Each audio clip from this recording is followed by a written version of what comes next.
Baruch Shem Kevot Maluto, Leolam Vaed. Bendito seja seu glorioso nome, seu reino é para todo sempre. Shalom Lekulam, Shalom para todos, para todo o povo em Teshuvá, em todos os pontos do planeta Terra. Seja muito bem-vindo você que está aqui pela primeira vez, quem sabe, ou recentemente passou a nos prestigiar com a sua participação nos estudos que aqui são apresentados, tá bom? Meu nome é Raimisson Correa e sou um dos professores que tem a honra de compartilhar com você os estudos bíblicos, principalmente da Torá, que é a palavra do Eterno, e hoje, em particular, Maasei Hashlichim, Atos dos Emissários, leitura interpretada no seu contexto original. E abrindo aqui o capítulo 10, graças ao Eterno, estamos dando início aos nossos estudos deste maravilhoso capítulo. E aí, nessa grande jornada que estamos desde a introdução, né, de Atos, o capítulo 1 em diante, e aqui capítulo 10, já tem um tempo que nós iniciamos o estudo da Carta de Atos, e é um prazer, gente, uma honra realmente poder compartilhar com você este maravilhoso estudo, tá bom? Eu espero que você esteja conseguindo acompanhar, você que já tem um tempo conosco, tá? Espero que a didática esteja sendo eficiente para que você entenda o que eu falo aqui, tá bom? Você que chegou agora, depois desse estudo que você está acompanhando agora, se você puder e quando você puder, por favor, inicie desde a introdução da playlist do estudo de Atos, tá bom? E aí você vai se habituar mais à linguagem que é utilizada aqui, porque, como eu acabei de dizer anteriormente, nós fazemos uma leitura interpretada no seu contexto original, certo? Portanto, esse contexto leva em consideração a Torá, os escritos, os profetas, as outras cartas que constituem os escritos nazarenos, entendeu? O contexto cultural da época, que é o século I, a vida, Lucas está narrando ali como está sendo os primeiros momentos, os primeiros anos dos Talmidim, dos discípulos de Yeshua, nosso Mashiach, agora já sem a presença física de seu mestre. E agora eles estão colocando em prática aquilo que aprenderam com seu mestre, Yeshua. E dessa forma, nós percebemos já uma atitude muito madura da parte deles, porque realmente aprenderam com o melhor dos mestres, Yeshua, nosso Mashiach. Tudo bem? Quero também agradecer aqui desde já a sua participação, tá bom? Ao incentivo, não só aqui ao estudo de Atos, mas a todos os estudos que são apresentados aqui no canal, tá bom? Desde os estudos semanais e os estudos de dia de Shabbat, portanto, as porções semanais, Parashot. Ok, então peço a você que nos acompanhe nesse capítulo 10 com toda a atenção. Na aula de hoje eu trouxe bastante imagem para que a gente possa ter vislumbrar um pouco mais a respeito do que o texto de Lucas, intitulado assim sua carta de Atos, traz para seu destinatário, que é Teófilo, e que nós hoje temos a chance de conhecer um pouco mais a respeito dessa maravilhosa carta. Tudo bem? Então vamos dar início ao capítulo 10, verso 1.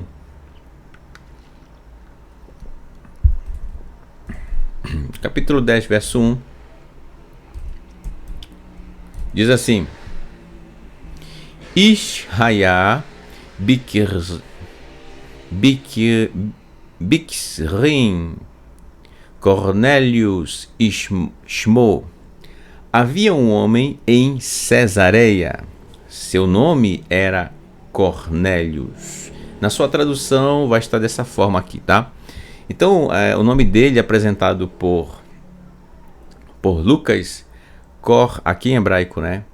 Cornélius, né? Com som de O no final, Rolenvav. Aqui talvez você deve estranhar um pouco, você que já está estudando hebraico, tá bom? É que você tem aqui um maçorético que indica a letra A, né? O som da letra A.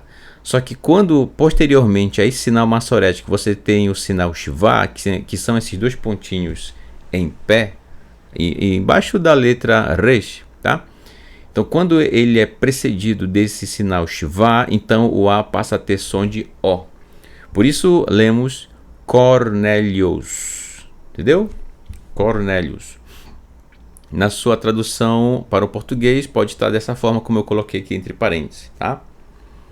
Husar mea betzva Rachail asher karu lo Hagdud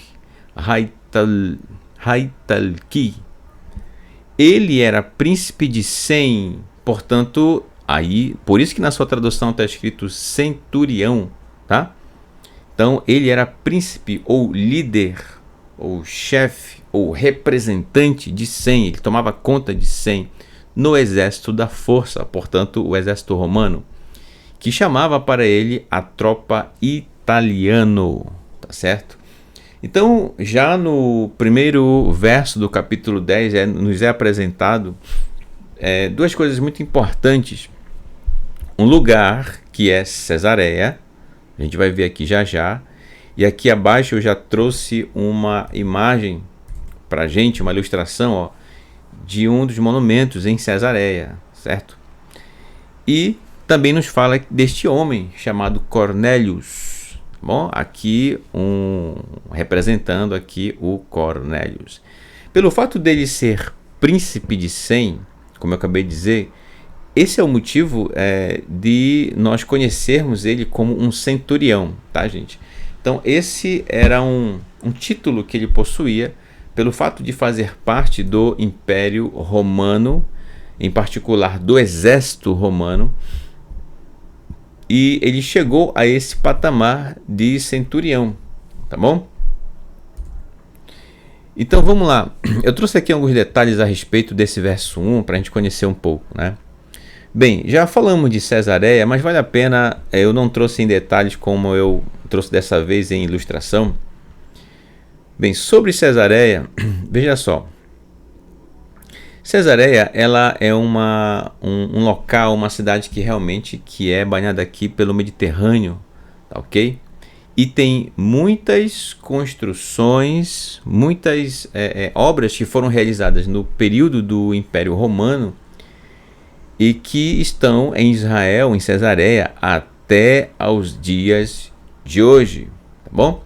Como por exemplo aqui, olha, eu creio que está dando para você ver. Aqui é uma espécie de estádio, uma pista de corrida de bigas, certo? Para quem não sabe o que é bigas, são aquelas carruagens de cavalos, né? Como por exemplo, aqui, olha, uma ilustração que retrata inclusive uma produção literária chamada Ben-Hur. Inclusive tornou-se filme posteriormente, né? Um filme antigo e que traz aí um pouco da história, né? do Império Romano em uma parte do seu conto.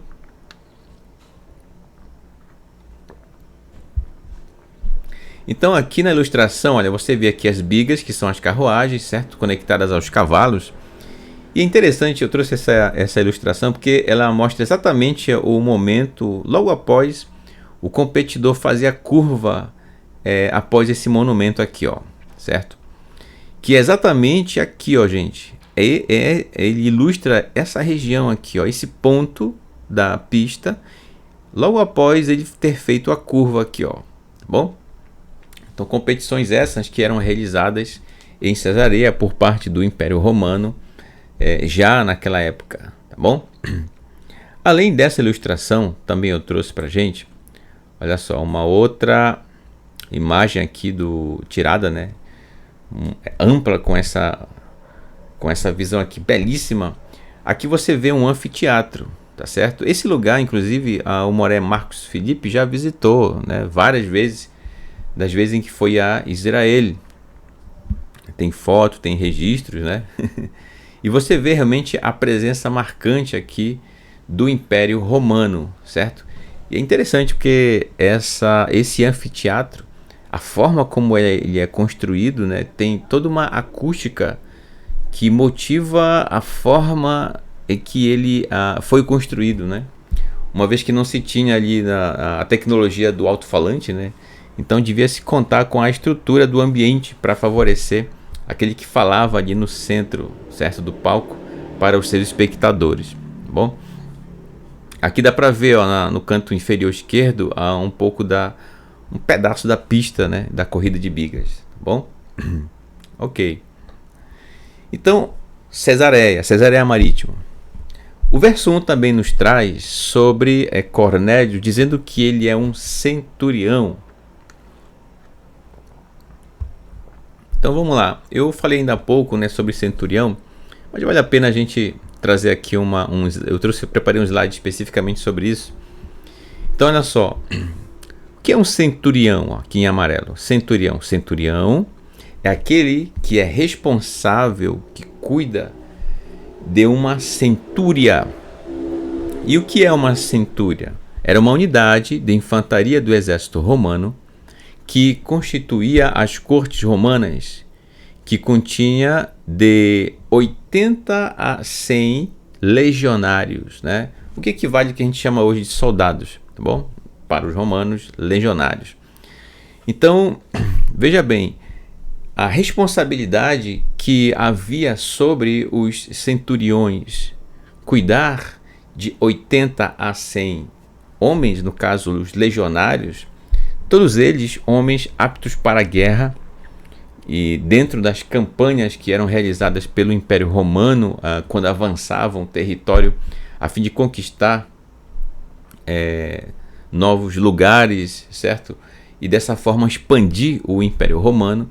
Então tamanha era a responsabilidade do centurião, certo? O centurião, gente, nos nossos dias, vamos dizer assim, em termos de hierarquia, equivale a como se fosse um oficial, o capitão, né, o cargo de capitão, tá bom? E aí tem um detalhe muito interessante a respeito dessa questão do centurião, é porque ele se tornava centurião, tá? Então o militar romano, ele se tornava centurião a partir de várias habilidades que ele deveria ter como militar. Dentre elas, como por exemplo, ele devia ter a capacidade de comando. Aí aqui eu tenho uma ilustração, certo, de um centurião, e aqui atrás dele vários homens preparados para a guerra. Lembre-se, nós estamos falando de Cornélios, tá? Então é muito importante a gente ter essa percepção aqui, para o que eu vou comentar logo em seguida, tá bom? Então ele devia ser uma pessoa com capacidade de comando. E uma outra característica para que um militar se tornasse um centurião é o fato dele conseguir realmente sobreviver e saber lidar com situações adversas, mesmo estando distante de sua pátria por ocasião das campanhas do Império Romano, tá bom? E se preciso fosse, olha só, esse centurião, mesmo longe de sua pátria, ele deveria ter a capacidade de entrar em combate juntamente com seus liderados, certo? Seus legionários, que ele era responsável, sabendo que, mesmo que em situações mesmo difíceis que o exército romano talvez estivesse passando, não recebesse ajuda de contingente. Ou seja, se houvesse várias baixas nesse agrupamento, nessa centúria, certo? Que este centurião tomava conta, ele deveria combater, nunca recuar, seguido em frente e lutar até a morte. Portanto, olha só, estou dando aqui características de um centurião. Isso não é dado, por exemplo, por Lucas na sua carta, e não fala em detalhes, com certeza porque para quem ele está escrevendo, que é Teófilo, Teófilos sabia muito bem que as características de um centurião. Então não precisa falar em detalhes, entende? Mas eu estou trazendo para você porque pode ser que para o leitor atual, isto é, da nossa geração, essas características de um centurião não sejam tão conhecidas, certo? E qual a importância de nós sabermos isso a respeito de Cornélio? No caso, o centurião. Porque com essa bravura que o militar tinha, esse oficial, de poder ter uma voz de comando e ter diante dele vários homens que colocassem em prática aquilo que lhes foi ordenado, entendeu? Isso lhe dava o título posteriormente de centurião. O imperador promovia esse militar ao cargo de centurião. Tá bom? Então, por que eu falo isso? Porque Cornélio, aí deixa eu voltar aqui o slide, ele é justamente esse militar que, com as características que eu acabei de citar aqui, ó, é aqui uma representação de um militar romano, em particular um centurião. Alguém que tinha habilidades para a guerra, conquistou esse título por ter participado de várias batalhas do Império Romano, tá certo? E que, portanto, merecia, conforme a forma de ver, né, do Império Romano, aquele cargo de centurião. Esse é Cornélios, tá? Cornélios. Agora, olha o que, claro, eu sei que você já sabe, né, quem é Cornélios, o que a gente vai ler aqui adiante. Então, a gente fica se perguntando, puxa, mas aqui vai constar no texto que ele é uma pessoa que realmente considerava o Eterno, uma pessoa temente ao Eterno. E como é essa questão, né? Vamos ver mais adiante, lendo os textos, a gente vai chegar nesse ponto, tá bom? Então vamos lá, verso 2, que diz assim: Vehu ish Hassid. Olha só, e ele era um homem piedoso. Olha aqui a palavra Hassid. Daí vem os racídicos, né, que a gente conhece no território de Israel. É um grupo de judeus chamado os racídicos. Traduzindo, né, para o nosso idioma, são pessoas piedosas ou bondosas. Inclusive, esse grupo de racídicos, foi um grupo deles que fez o sepultamento de Estevão, por ocasião do apedrejamento que ele sofreu depois de passar pelo Sanhedrin, entendeu? Então, é interessante que está registrado na carta de Lucas, no caso a Teófilo, Atos, a presença desse grupo dos racídicos, tá?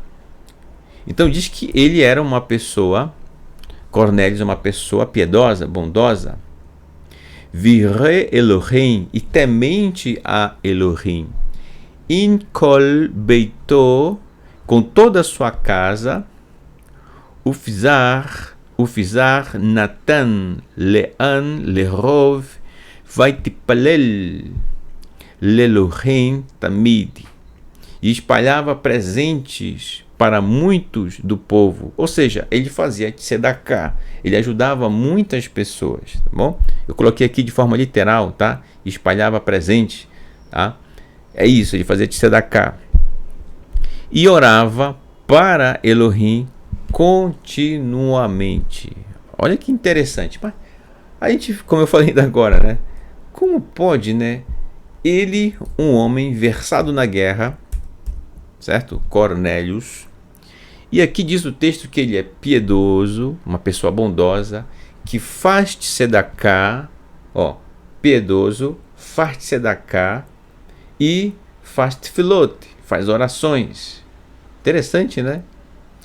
Mas o que dá para notar aqui, gente, é que Cornélios, muito provavelmente, depois de sua carreira militar, ou melhor, depois de sua intensa fase de carreira militar em guerras por ocasião das campanhas do Império Romano, ao que dá a entender, ele foi colocado, né, ou lotado em Cesareia para ali ficar tomando conta desse agrupamento de 80 a 100 homens.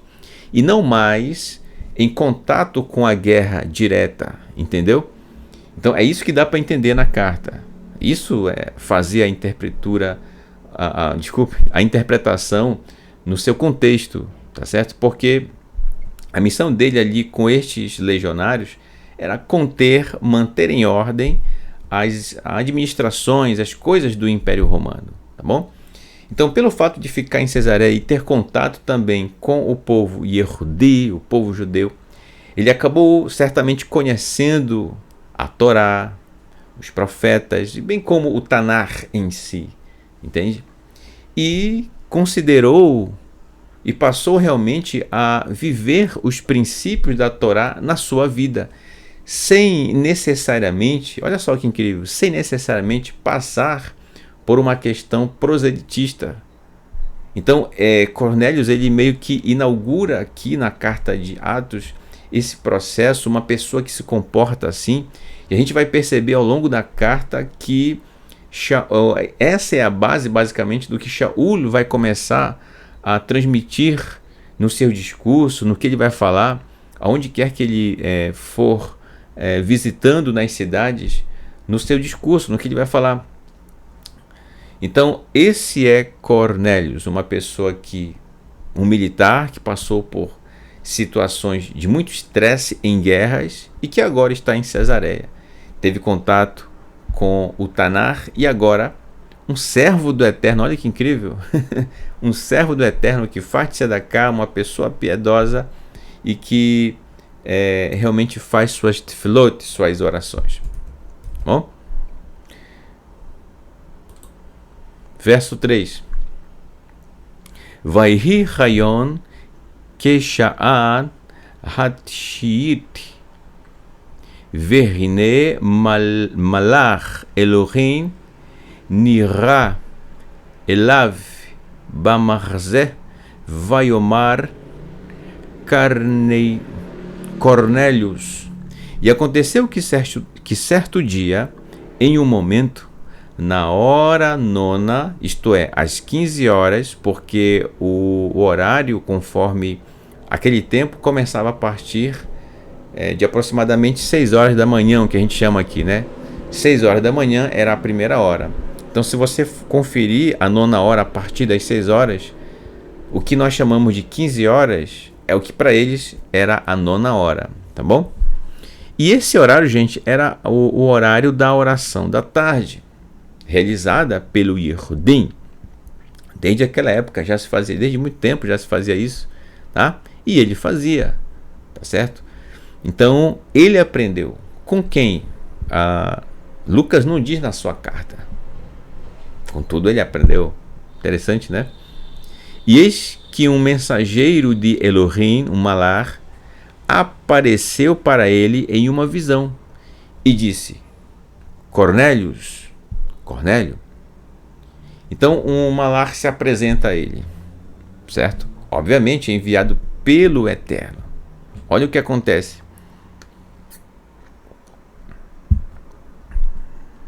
Em uma visão, né? Verso 4. Vaiabet elav vairá vaiomer. E olhou Cornélios para ele, para o malar, com espanto e disse. Agora Cornélios é que vai dizer. Ma Adoni, o que meu senhor mitzaveh, o que meu senhor ordena? O que meu senhor ordena?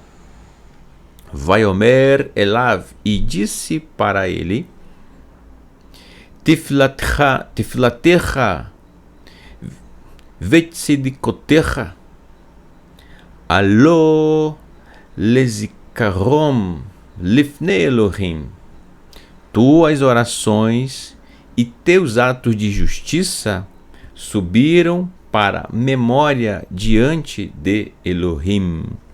Então olha só, gente, que incrível. Ele, Cornélios, ouve isso do malar nessa visão, que as suas orações, como assim subiram para a memória? Significa que o Eterno estava observando, prestando atenção às orações, às tefilot feitas por Cornélios. E não só as tefilot, gente, mas tudo que Cornélios estava fazendo em termos de tzedakah, a bondade que ele tinha para com as pessoas. Então isso nos ensina, nesse relato de Lucas, olha só que incrível, o Eterno nos observa, mesmo quando ninguém aparentemente está nos observando, quando ninguém, para você pelo menos, parece que ninguém percebeu, ninguém viu aquele seu ato de bondade. Mas a princípio nem precisa necessariamente que alguém veja, porque aquilo que é instrução do Eterno, nós devemos praticar porque amamos, independente de alguém ver ou não, de alguém ser testemunha ou não, independente. Nós obedecemos a Torá porque amamos a Torá. E com toda certeza, e essa aqui é uma prova disso, gente, mais um relato, o Eterno observa todas as nossas atitudes, todas as nossas ações, cada passo nosso, tudo, gente, o Eterno observa. Ele que é onipresente, onipotente, onisciente. Então, simultaneamente, enquanto uma pessoa em Teshuvá toma uma atitude, uma outra pessoa também, em um outro país, em uma outra cidade, lá está o Eterno observando essa pessoa. Sua atitude, sua generosidade, sua bondade. Entendeu? Da mesma forma com Cornélios. E detalhe, gente, Cornélios, repetindo, ele não é uma pessoa religiosa aqui. Ele não fez tevilá, ele não chegou a passar pelos ritos, né, de proselitismo, nada disso. Uma pessoa que simplesmente passou a servir ao Eterno e fazer tzedakah, ser uma pessoa bondosa. Isso totalmente inovador para a época. Obviamente ele não era o único, mas é apresentado aqui por Lucas na carta.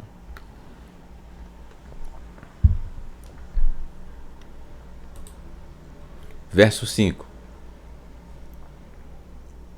Veatá, e agora, aqui o malar continua falando, e agora, Shelach lecha anashim el Yafo. Olha só, envie por você, ou envie para você, eu marquei em vermelho, você já vai entender por quê, homens para Yafo.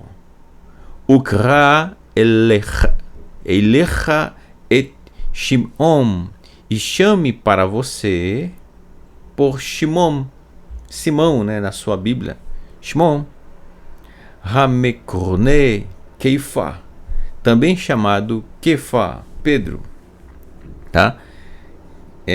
Cuja a raiz da expressão é pedra, né? Então, olha só, que interessante, o malar, o mensageiro do Eterno, ele usa uma expressão aqui, ó, que é a mesma expressão da Parashá de número 37. Olha só, Parashá 37 é essa expressão aqui, ó, Shelach lecha, aqui em vermelho, ó, envie por você ou envie para você. Então aqui uma ordem que é dada pelo Malar, obviamente recebida por parte do Eterno, para que Cornélios enviasse alguém até Shimon, para chamá-lo, para que Shimon viesse até Cornélios, sabendo que Shimon Kefa estava em Iafo. Olha que interessante também, eu já volto aqui para o Shelach Lecha. Olha que interessante que o Malar, diferente de Lucas, né, que vai citando sempre Petrus, o Malar chama ele de Shimon. Incrível, né? Que é o nome original dele, que você conhece como Pedro, né? Shimon, um nome muito comum, certo? E que inclusive é nome de um dos patriarcas das tribos de Israel, tá bom? Shimon ou Shimon, tá bom? Ok, então quando é dito pelo Malar Shelach Lecha, vamos lá, repito, leitura interpretada no seu contexto original. Como assim? Se nós lembrarmos, aí eu vou precisar que talvez você lembre, tá bom? Pelo menos um pouco do que é a porção Shelach Lecha. Na porção Shelach Lecha, em breves palavras, logo no início da porção, alguns dentre o povo de Israel, os líderes, os representantes, os príncipes das tribos, se apresentam diante de Moshe, só para a gente lembrar aqui, se apresentam diante de Moshe com a proposta de enviar espias. Eles estão no deserto, a caminho de Canaã, próximo já de Canaã. Eles propõem para Moshe enviar espias para que observem qual a melhor rota para chegar em Canaã. Ora, quem é que estava conduzindo o povo de Israel que os tirou do Egito e os estava levando até Canaã? O Eterno. Era o Eterno que estava fazendo isso. Então Moshe inclusive achou boa a ideia, e isso Moshe apresentou para o Eterno, de enviar espias. Bem, o Eterno disse para Moshe: Shelach Lecha, envia por você. Ou seja, você quer enviar? Vocês querem enviar espias? Quem está conduzindo vocês até Canaã sou eu. Eu que estou dando a rota conforme a minha nuvem vai guiando vocês. Mas vocês querem sair debaixo da nuvem? Então a responsabilidade será de vocês. Então vão, tá? Esse é o contexto da expressão Shelach Lecha na porção 37 da Torá, né? Ok? Quando se trata aqui do texto Shelach Lecha, não tem esse mesmo sentido, gente, porque o contexto do texto é diferente. O que o Malar está falando aqui para Cornélios, Shelach Lecha, envie por você ou envie para você, é o seguinte, qual é o sentido disso? Em outras palavras, o Malar estava dizendo para Cornélios: eu estou aqui entregando para você aqui a mensagem, um recado do Eterno, tá bom? Agora, eu fiz a minha parte. Você, se você quiser, faça a sua parte. Entendeu? Shelach Lecha, envia por você. Então daqui para frente é com você, Cornélios, tá? O meu papel, o Malar, né? Estou interpretando aqui o Malar. O meu papel já foi feito aqui, a minha missão foi cumprida. Eu entreguei a mensagem para você proveniente do Eterno. Agora é você colocar em prática o recado que eu acabei de entregar para você. Shelach Lecha, envia por você. Entendeu? Então, interessante, né, trazer à tona essas questões, porque aí volta à tona aquilo que a gente sempre fala aqui nos estudos, né, que é preciso, gente, a gente ter uma noção básica, pelo menos, da Torá, dos profetas, dos escritos, para a gente poder compreender o que Lucas está dizendo em Atos, o que o nosso Mashiach Yeshua ensinou a respeito da Torá. Enfim, as demais cartas, certo? De Shaul, de Saulo, também chamado Paulo, também de Yaakov, que chamam de Tiago, né? Tiago, a carta. O nome dele não é Tiago, gente, é Yaakov, bom? e as demais cartas, entende? Se nós não conhecermos, se não praticarmos Torá, não entenderemos nada. E aí começam a surgir as teorias a respeito das cartas, né? E aí vão dizer várias coisas a respeito de Shaul, que ele tinha dupla personalidade, por aí vai, né? Não vamos entrar nessa questão, senão vai dar até confusão aí, e a gente não quer isso, tá bom? Então, esse foi o recado dado pelo Malar, pelo mensageiro a Shimon Kefa, ou melhor, desculpe, a Cornélios, tá bom? Verso 6 diz assim: Halo mitgorer im ish echad ushmo Shimon. Não está ele, o Malar continua falando, não está ele, no caso do Shimon, residindo temporariamente com o homem, e seu nome é Shimon Habursi, o curtidor, no caso de couro, né? Apesar de ser uma pergunta, gente, o Malar não está perguntando. Quer dizer, é uma pergunta, mas com tom de exclamação, né? De certeza, de afirmação, no caso. O Beito Omed al Sifati Hayamhu Yomar Lecha et Asher Alecha Lasot, e permanece na casa dele sobre a beira do mar, e dirá para você o que com base em você será feito. Então, as instruções, o recado aqui dado a Cornélios sobre Simão, né? Shimon Kefa, que lembra, no final do capítulo 9 nós estudamos que Shimon Kefa, ele permaneceu, certo, depois que Tabita foi ressuscitada pelo Eterno por intermédio de Shimon Kefa, ele fica na casa de Shimon, certo? Eu até citei, né? Shimon Kefa ficou na casa de Shimon, Shimon ficou na casa de Shimon. Né? Então aqui é citado aqui pelo Malar, tá certo? Ao que dá a entender aqui, Shimon Kefa continua na casa de Shimon, o curtidor, que cuidava de couros, certo?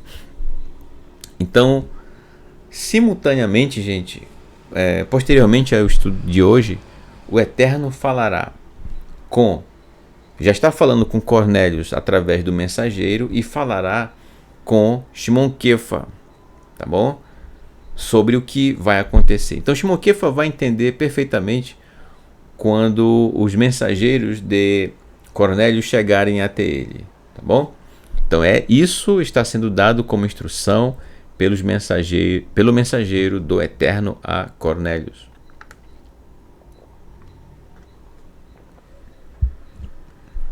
Sobre Cesareia, eu trouxe aqui uma outra ilustração, tá? Uma ilustração para você prestigiar aqui, ó. Desculpe, Cesareia não, é Iafo. Desculpe, que é o que é citado no texto. Deixa eu voltar aqui, ó. Aqui. Pronto, ó, verso 5.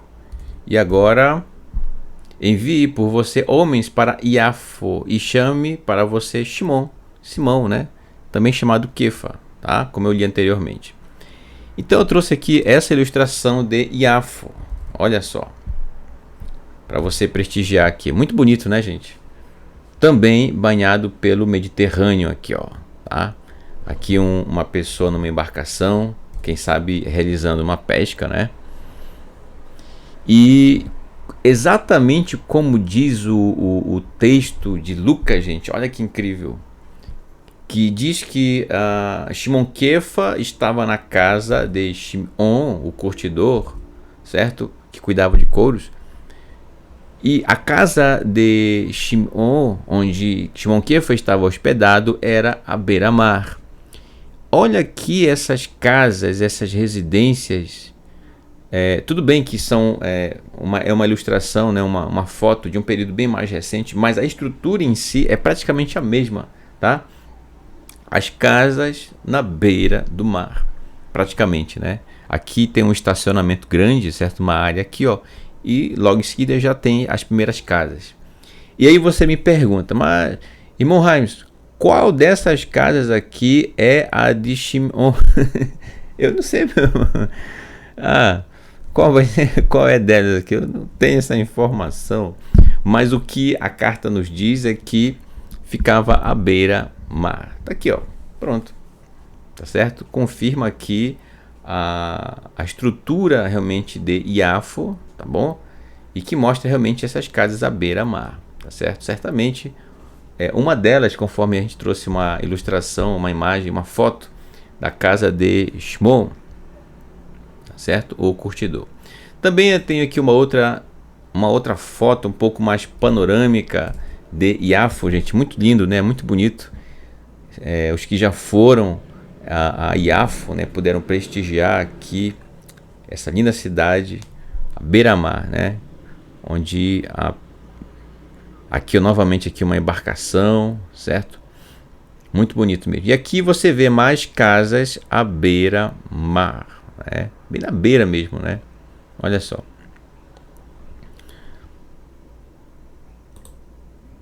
Aqui uma outra ilustração, certo? Aqui várias casas. Realmente nós temos toda essa região aqui, ó, a parte costeira. Nessa parte costeira aqui, bem aqui tem uma praia. Não sei se dá para você observar aí, ó, tá? Então, numa dessas está a casa de Shimon. Aqui no mapa, é interessante nós trazermos isso. Ó, eu trouxe aqui um mapa aqui do Google, né? Aqui nós temos Cesareia Marítimo. Aqui, gente, é onde estava Cornélios, portanto, onde ele recebeu esta visão, onde o Malar falou com ele para que enviasse homens para trazer Shimon Kefa até ele, né? O Malar só disse isso, não disse o que Shimon Kefa ia fazer, o que ele ia falar, mas que, portanto, Cornélios entendeu que deveria confiar no que iria se suceder depois disso, tá? Então, de Cesareia, ele deveria enviar homens, e assim ele fez, até Iafo. Olha aqui, Iafo. E aqui em vermelho, né? Tá bom? Bem, qual é a distância de Cesareia até Iafo? Existem duas rotas hoje, uma de 62,7 quilômetros, né? Vamos colocar aqui 63 quilômetros, e uma outra rota que é um pouco mais longa, né, que é de 74 quilômetros, tá bom? Então, essa é a distância aí, aproximadamente, entre essas duas cidades. Portanto, os mensageiros de Cornélios, né, percorreram certamente aqui na região da costa, né? Só seguiram aqui e seguindo basicamente linha reta, né, praticamente, e chegaram a Iafo, bom? Eu acabei não citando aqui, mas Iafo, ela é uma cidade portuária de Israel, considerada uma das mais antigas cidades portuárias do mundo, gente. Ela é citada, inclusive, desde o Tanar, já, né? E ela foi incorporada a Tel Aviv, certo? Por isso ela é chamada de Tel Aviv Yafo, né?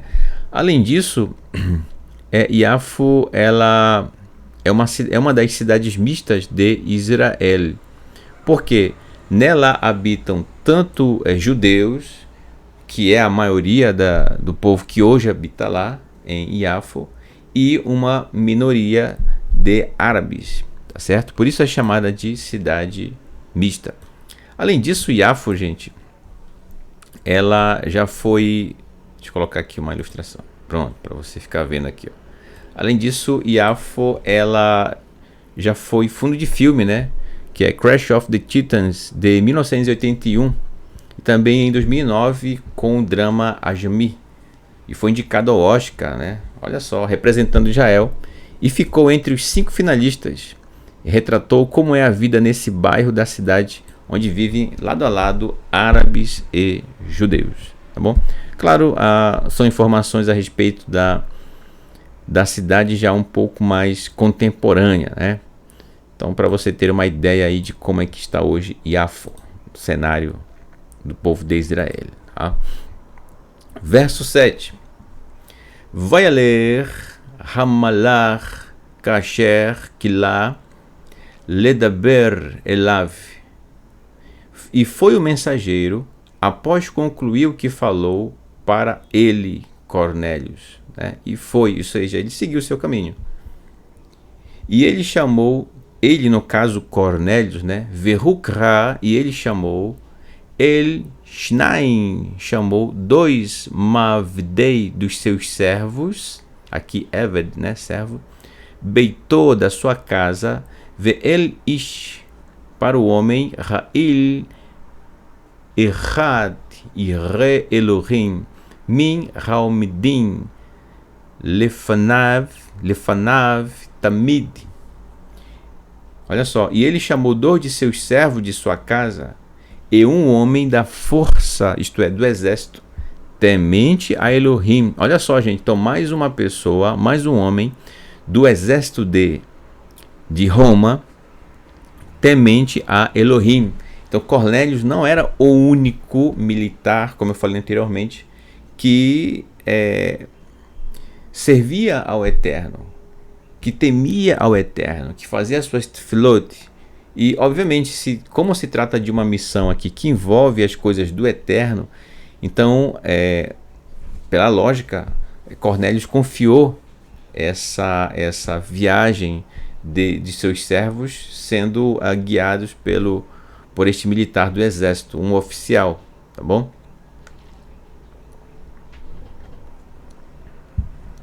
Detalhe, um oficial temente a Elohim, de prontidão diante dele continuamente. Afinal, Cornélios tinha essa regalia, né, de ter servos a seu dispor, que também eram militares, tá certo? E dentre esses militares haviam estes que eram tementes ao Eterno.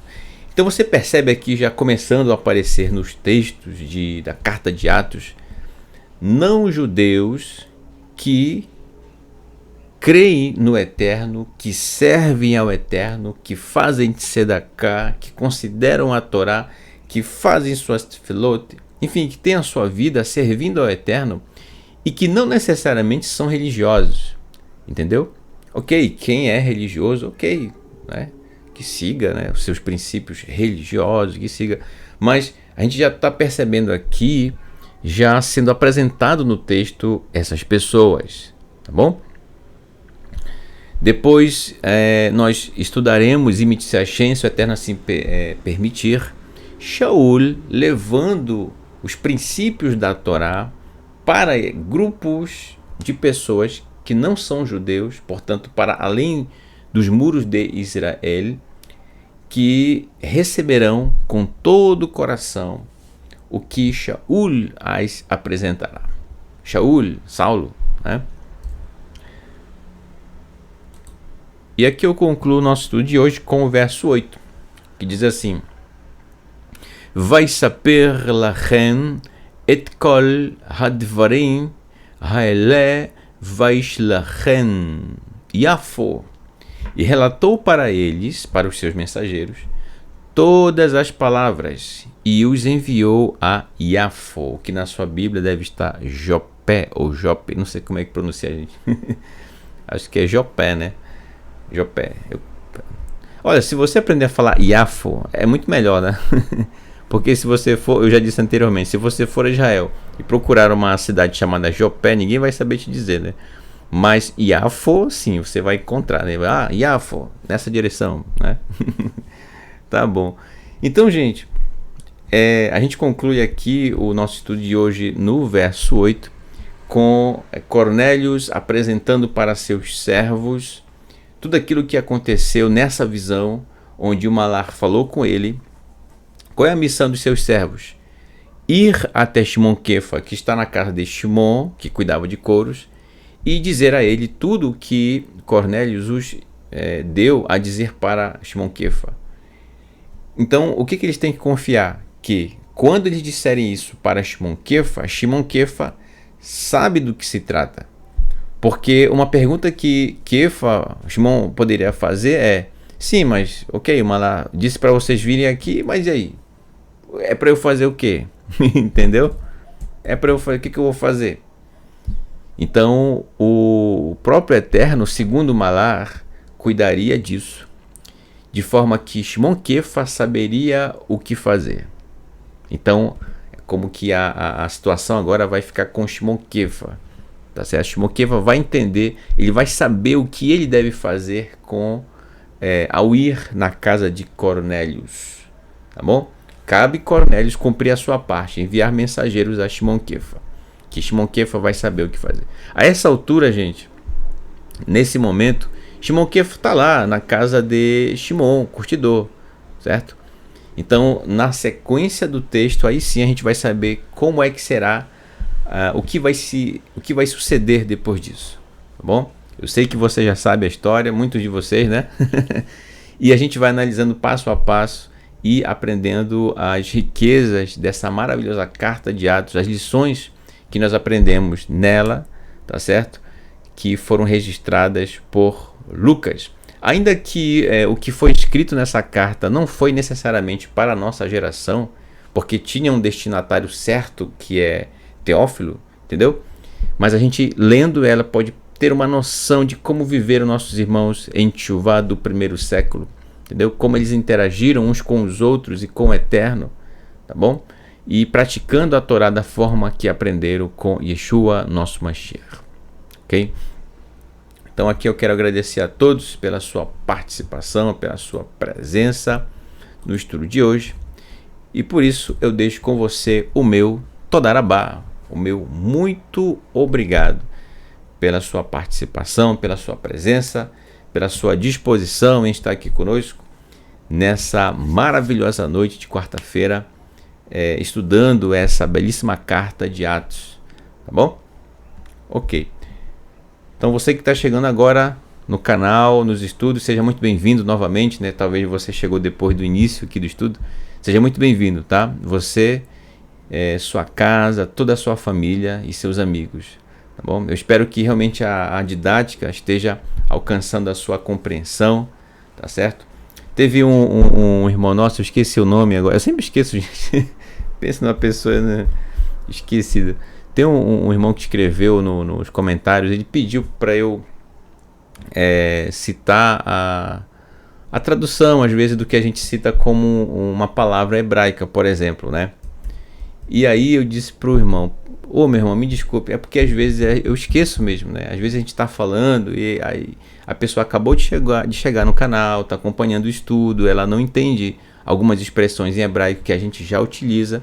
E mesmo assim a gente sempre procura nos estudos dizer após as palavras a tradução para o português, né? Ou pelo menos como aparece na tradução em português, nas traduções para o português, né? Na João Ferreira de Almeida, por exemplo. E aí eu me desculpei, pedi perdão para o nosso irmão, porque às vezes eu acabo esquecendo, tá bom? Mas é isso, quando estiver apresentando o estudo e talvez uma situação ou outra, a didática, talvez a forma não está sendo tão eficiente, diga para mim, tá bom? Eu preciso saber, porque se eu souber, por exemplo, como melhorar sempre para que você compreenda aquilo que eu estou falando, eu fico muito feliz, tá certo? Então, não fique acanhado não, se a didática não está lhe alcançando, me diga qual é a sua dificuldade e eu sempre vou tentar fazer o meu melhor para que você compreenda aquilo que a gente está buscando compartilhar com você, tá bom, meu irmão, minha irmã, tá bom? Ok, vamos cantar um terlim? Vamos cantar um terlim, tá certo? Vamos cantar o terlim. Que tal o Terlim Aleph, Salmo 1? Olha aí, uma das maneiras muito eficientes de nós aprendermos, memorizarmos o Terlim, os Salmos, é cantando. E a melodia tem essa facilidade de nos ajudar na memorização, tá bom? Então, mais uma vez, muito obrigado. Toda Rabá, Shavua Tov, uma boa semana. Laila Tov, uma boa noite. E antes de dizer Lehitraot, amanhã estaremos aqui estudando com o nosso querido moré Renato de Prísio, diretamente do Rio de Janeiro, cidade maravilhosa, às 19h30, o pedacinho da Torá. Então nós estaremos degustando aí um pedacinho da Torá, ele que está aí trazendo sempre estudos de grande excelência, assim como todos os nossos professores aqui no canal, tá certo? Quero aqui também parabenizar a estreia do nosso querido moré Marcos Aurélio, né? Parabéns, meu irmão e moré Marcos Aurélio, tá bom? Desejo muito sucesso, desejo tudo de bom e que o mover do Eterno esteja sempre sobre você e sua família. Bem como aos professores que irão estrear, né? Na verdade já estreou o moré Márcio Luan, né? Com arte escrita, já estreou o moré Marcos Aurélio, ok? Com o estudo da Haftará, muito bom, gente, certo? Todos. E teremos também a estreia do nosso querido moré Leniel. Bom, estamos aí na expectativa, já com a pipoca já preparada para a gente acompanhar os estudos, né? E dessa forma aprender com todos os nossos professores, tá bom? Agora sim, Laila Tov, uma boa noite, Shavua Tov, uma boa semana e Lehitraot. Até logo!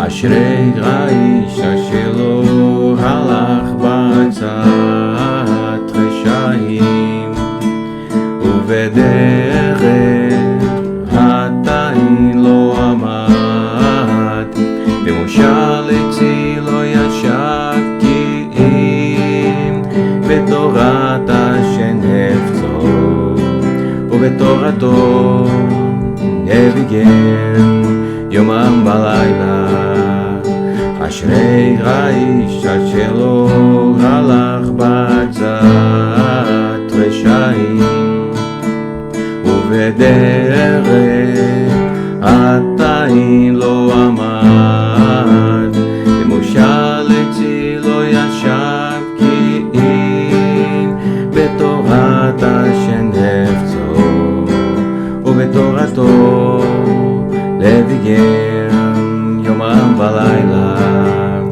קיה של כתורה פגל מאי אתם תהיו איתה ביתול ועלי לא יבול וכל אשר עשה יצליח וכל אשר עשה יצליח וכל אשר עשה יצליח וכל אשר עשה יצליח לכם הרשעים כי כמוך שטוב ורוח על כן לא יקומו רשעים במשפט וחטאים בעד הצדיקים כי יודע השם דרך צדיקים כי יודע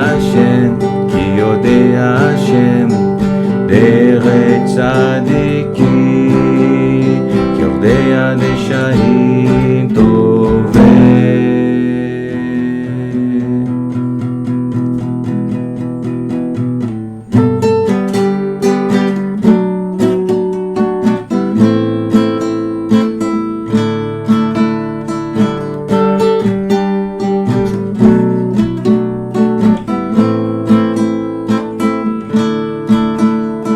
אשרי האיש אשר לא הלך בעצת רשעים ובדרך חטאים לא עמד במושב עצי לא ישב כי בתורת השם חפצו ובתורתו לביגן יומם ולילה, כישלקטו לפגל מאי, אתם תהיו איתי ביתו, ועלי לא יבול, בכל אשר יעשה יצליח, בכל אשר יעשה יצליח, בכל אשר יעשה יצליח, בכל אשר יעשה יצליח. לכם הרשעים, כי כמוך השם טוב וברוח, על כן לא יקומו רשעים במשפט, וחטאים בעדת צדיקים. כי יודע השם דרך צדיקים